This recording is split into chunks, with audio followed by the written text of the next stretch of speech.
Arsenal Fan TV America, welcome back. Welcome back to all the football fans around the world. Thanks for tuning in and thanks for watching. Don't forget, subscribe, okay, so we can get you more videos. Lots to talk about today about Arsenal and not Arsenal, of course. As we all know, Jurgen Klopp, the biggest news out there. He said, Liverpool, thank you very much for a great career. The guy played great football, let's be honest. Arsenal fans are not. But we have to really, when you see great football, you have to say this is great football. It doesn't matter who's playing it. They played great football under him. They won trophies. They gave him Champions League. He gave him a lot of trophies.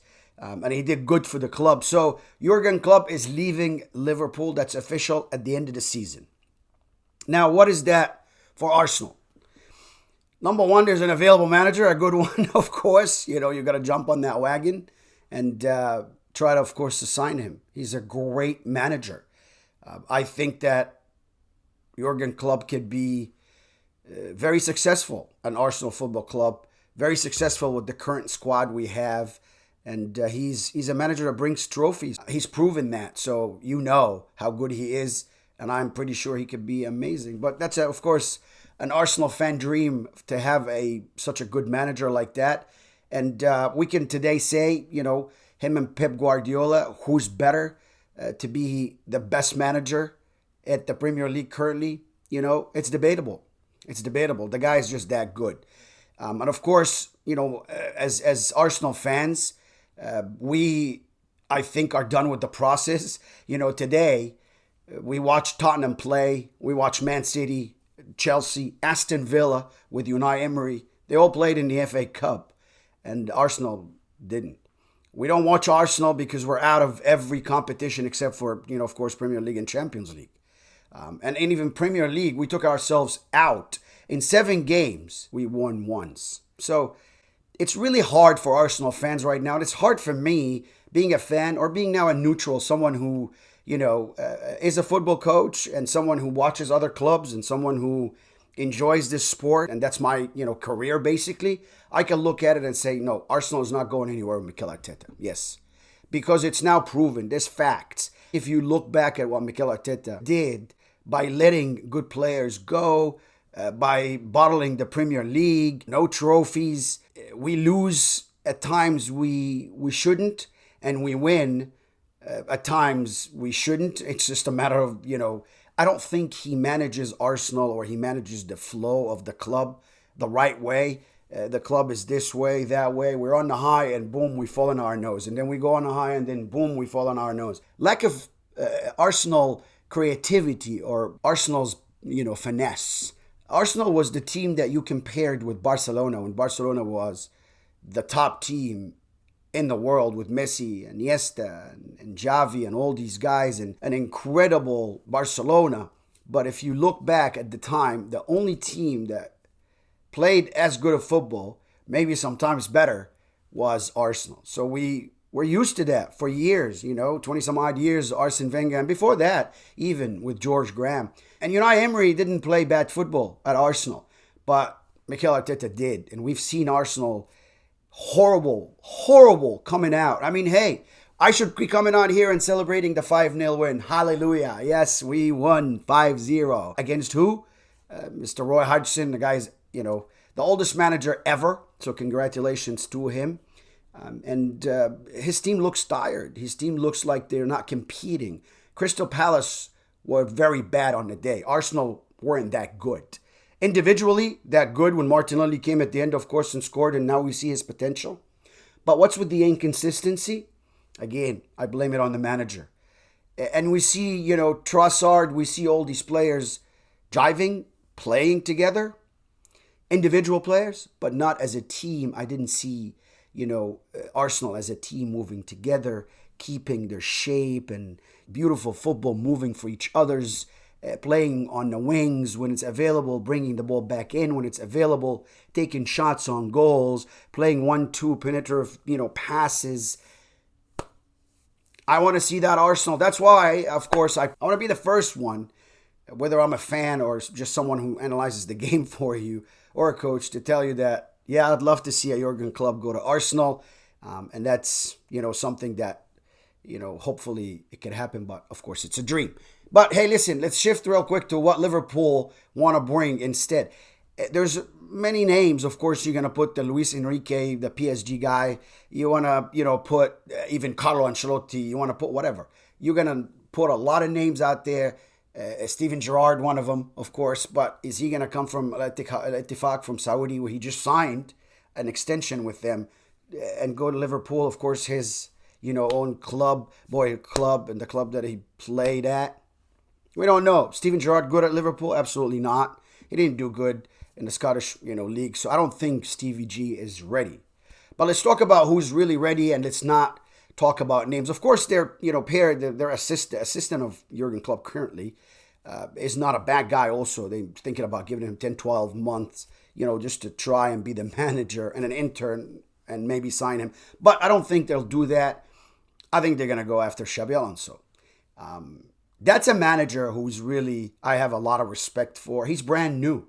And again, you compare him with Arteta. Of course, if you compare Xabi Alonso with Mikel Arteta, let me tell you, Xabi Alonso, we saw what he did, Bayern Munich, Real and Liverpool, and big clubs he played for, big trophies he won. Let's look at Mikel Arteta as a player. What? I'm sorry, what? Yeah, nothing. There's none of that he won. So the difference between Xabi Alonso and Mikel Arteta, players-wise, is the same difference almost as managers. Xabi Alonso, Class A, goes to any club, big-name club, and makes an impact. Mikel Arteta, I don't know what impact did he ever do for Arsenal. He was just a normal player, a regular player. Sometimes he takes away from the good play, and he goes backwards and sideways as a midfielder. So I wasn't really convinced with him.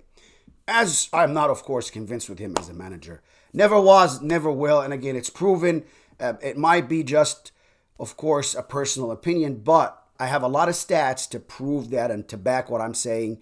And I have also recent results to rely on when I make that decision. That's just what it is. Mikel Arteta is not going to take Arsenal to the next level. Let's, put it this way. And we are a top-level club that deserves a top-level manager just like Xabi Alonso. So Xabi Alonso right now is managing Leverkusen, right? He comes out and says, I have to establish myself first because that was a dream for me to manage Liverpool, right? Managing Liverpool for him is a dream, and he wants to go do what? Establish himself. That's the right manager you look for to manage a big club. He's at Leverkusen right now, 3-4 points ahead of Bayern Munich. They're the top of the Bundesliga, 48 points. Games equal, so nobody has any games in hand.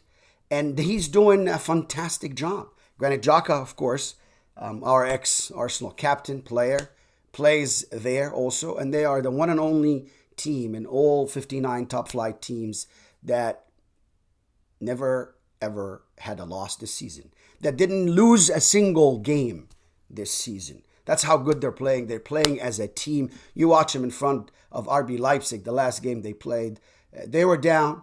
They came back, and they went down again and came back again. And at the end, a defender won the game for them. It shows you how much heart the players have, how much they're behind their manager. He's a convincing character on the sideline. That's who we look for, Arsenal Football Club. So before Liverpool go and make that decision, Arsenal, if we're that smart, of course, or that clever, we go and snatch that guy because that is the future manager. He's the future manager as in the best of the best in the world. He's the future Carlo Ancelotti. He's one that can compete with Pep Guardiola. He's that level. And he's a new manager. But again, you see the respect. He had to go somewhere else. He had to earn his dream. Mikel Arteta was given Arsenal like his first year ever in management. And as we could see, of course, he's now gaining the experience and Arsenal and making the mistakes that any manager should make on this level so they can learn. But he's unfortunately now making them with Arsenal, at Arsenal. And people say or call it a process. It's not about him individually. Arsenal is a big entity, a big club. It's about Arsenal Football Club. We're not college here for managers. We're not, for managers that want to do internship or learn. No, because we're in the middle of the action. We play Premier League, we play Champions League, millions of dollars in stake.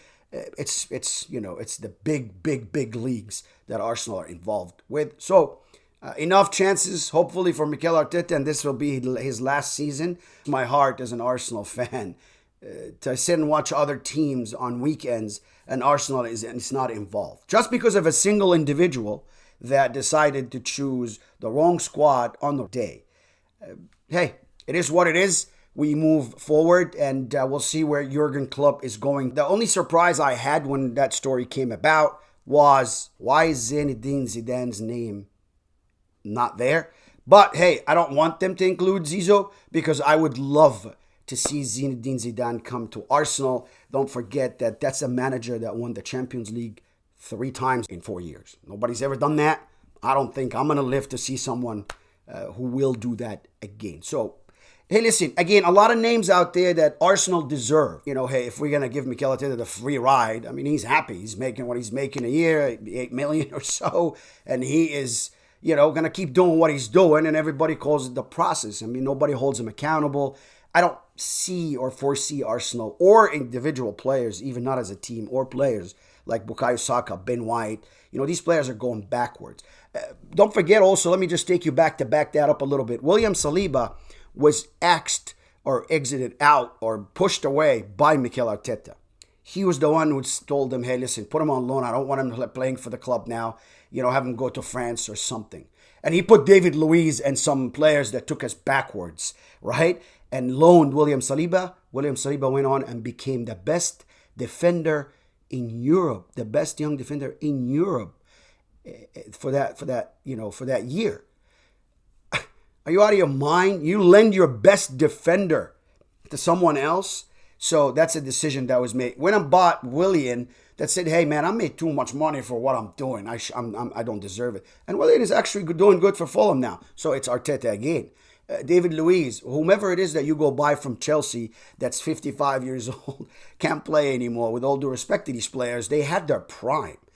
As a player, you have your prime to a certain age, and then, that's the name of the game. That's the business. That's the game. That's whatever it is you call it. But you get to a certain age, you can't do it anymore. You bye-bye. Like Thiago Silva right now in Chelsea. He's hallucinating. He shouldn't be playing. The guy's a legend. But he's done. He needs to do something else. Hopefully Mikel Arteta doesn't go buy him. You know what I mean? We don't need him. But all these players that you keep buying, now you buy Jorginho. And we see Jorginho. Not an Arsenal Football Club player. Maybe he was quality before. I didn't see him that quality before, so we have to go get him. Kai Havertz still struggling. You bought him and left what? Let's go to Aston Villa. That kid from Belgium, Telemans. Look at him. Look at how he plays, how he moves. Duco, that player that Manchester City just got. There's a lot of players, floating out there that we should have had. You have also, go to that Bayern, Leverkusen that I was talking about, Xabi Alonso. You have Frimpong, incredible player, incredible winger. You have a lot of players in so many different clubs that you should have approached. Let's talk about Kovacic here for a second. That went to Man City for what? 40 million, something in that neighborhood. That's no money for today's footballers. Why didn't we get him? Mohamed Kudus from Ajax that went to West Ham. Lucas Paqueta, why didn't you get him from West Ham? Well, they're not going to sell us to Declan Rice and Lucas Paqueta. At the right price, they will. But forget Lucas Paqueta, which is, again, one of the best in the business. Mohamed Kudus from Amsterdam. Ajax Amsterdam. We talked to him first. We were linked to him first. So again, wrong decisions bringing in players, bottling the Premier League. Unbelievable by Mikel Arteta. I don't know what else he should do for him to just get sacked. Hey, it is what it is. I think that moving forward, we just hope that Arsenal continue to be on the form that they were on last match. And of course, we're going to go talk about the Crystal Palace match here real quick. Let's talk about the starting 11 right away. Up front, it was just one change, which is Trossard from Martinelli. So we start in the back. David Raya, unfortunately, still in goal. And in front of him, the four were the normal back four for Arsenal, or the usual suspects. Zinchenko, Ben White, left and right backs. In the middle, of course, the best combination defenders now maybe in the world, of course, at the Premier League, Gabriel and William Saliba. In front of them was Kai Havertz, Martin Odegaard, Declan Rice. So we played, I thought, that 4-1-2, but didn't happen, of course, because we tucked in the defender. But it's just 4, 3 in the middle, the 3 up front. Of course, those are the wider, wings or wider players, the left and right wings. We had Bukayo Saka in his place. Again, I talked about Trossard was the only change. He came in from Martinelli. And through the middle was Gabriel Jesus. It was interesting to see Gabriel Jesus works with Trossard. Did they work well together? Did they not?